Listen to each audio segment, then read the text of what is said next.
E aí, bora conversar sobre uma das perguntas mais importantes e, vamos combinar, mais confusas que existem?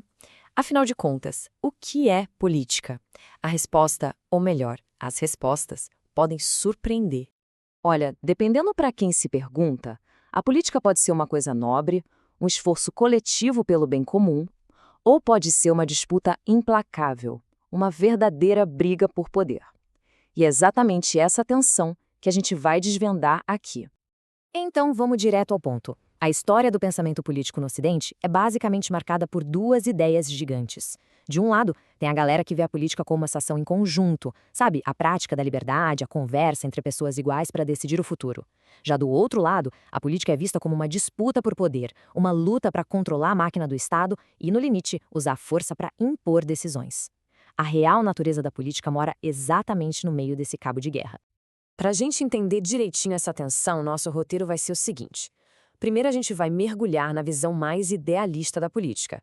Depois, vamos encarar de frente a realidade da disputa por poder. Na sequência, vamos descobrir qual é a moeda que realmente vale no jogo político.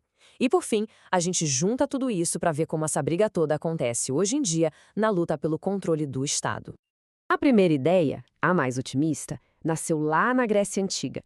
E para eles a política era tipo a atividade mais nobre que um ser humano poderia praticar.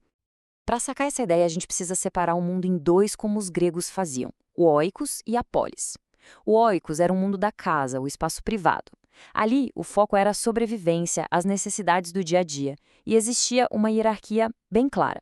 Já a polis era a praça pública, o espaço aberto onde os cidadãos, considerados livres e iguais, podiam debater e construir juntos o destino deles.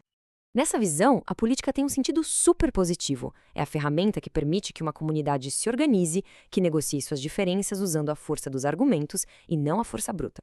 É, no fundo, o contrário da violência.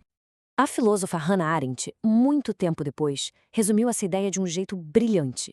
Para ela, política e liberdade andam de mãos dadas.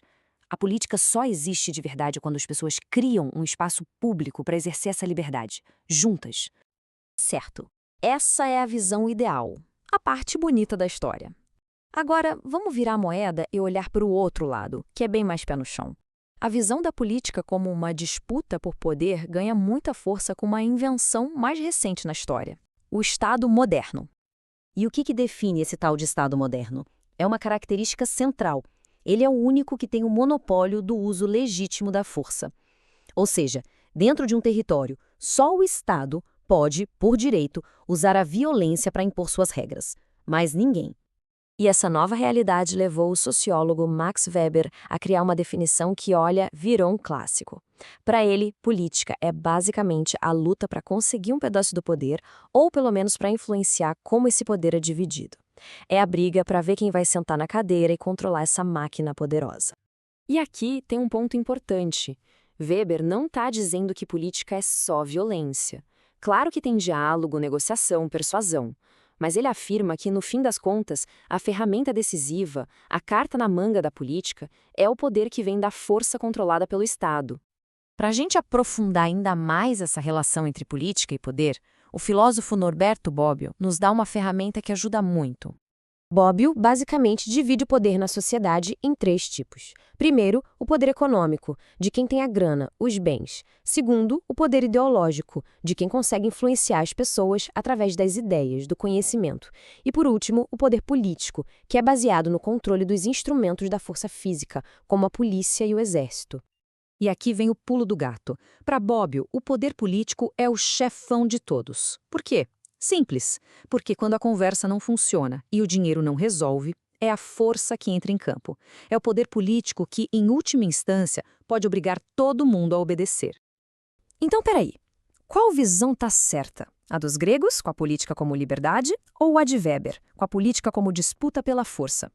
A resposta é que não precisa escolher uma, elas não se anulam. Na verdade, as duas visões coexistem numa tensão que nunca acaba.